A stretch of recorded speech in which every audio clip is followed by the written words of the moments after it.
Alamin ang latest weather update ngayon dito sa Sir Aris Official Weather News Today.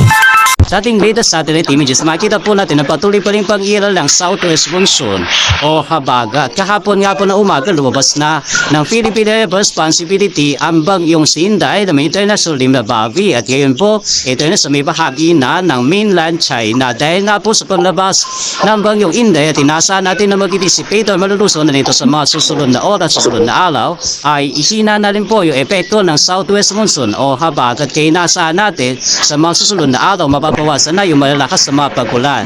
Ngayong araw, umiiral pa rin ang habagat, partikular sa Luzon at Visayas. Mapapansin nyo, may mga kaulapan pa rin dito sa may bahagi ng western section Southern Luzon at maging dito sa may area ng western Visayas.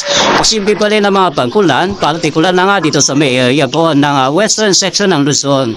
Kabilang yan yung Ilocos Region, sa Batan, Zambales, gayon din po sa may area ng Occidental Mindoro at maging sa Antique. Sa ibang bahagi ng Luzon at Visayas, pwede po medyo maulat na lang yung kalangitan, bagamat sa may area po ng Northern Luzon, particular na sa may Cagayan Valley, maging sa may area ng Bicol Region, mas mababawasan na po yung mga pag-ulan. Sa lalabing bahagi naman ating bansa, ito po sa Mindanao, mga localized thunderstorms naman na mararanasan.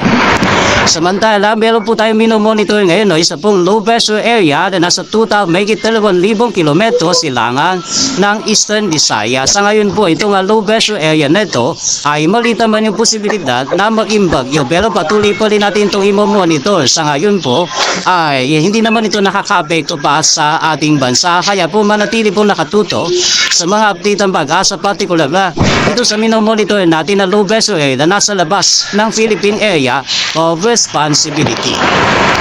As of 5 AM naman po, may naka-issue pa rin tayo na weather advisory. Ito po yung inaasahan natin na posibilidad pa rin na malalakas na mga pag-ulan na maaaring maranasan within 24 hours. So, today po, posible pa rin kung minsan may malalakas na mga pag-ulan sa bahagi ng Occidental Mindoro, Santite, gayon din sa Bataan, Zambales, maging sa Pangasinan, sa Benguet at La Union. Samantala, by tomorrow, posible rin po na kung minsan may malalakas na pag-ulan pa rin sa bahagi naman ng Ilocos Region. Dahil po dyan, patuloy po ang paalaala ng pag-asa na mag-ingat sa mga potensyal o mga posibilidad ng mga flash floods and landslides. Ito mga pag-ulan po nito ay epekto pa rin ng southwest monsoon o hanging habagat na kagaya po nung binanggit ko kanina, posible po at sa mga susunod na araw na ito naman ay hihina na.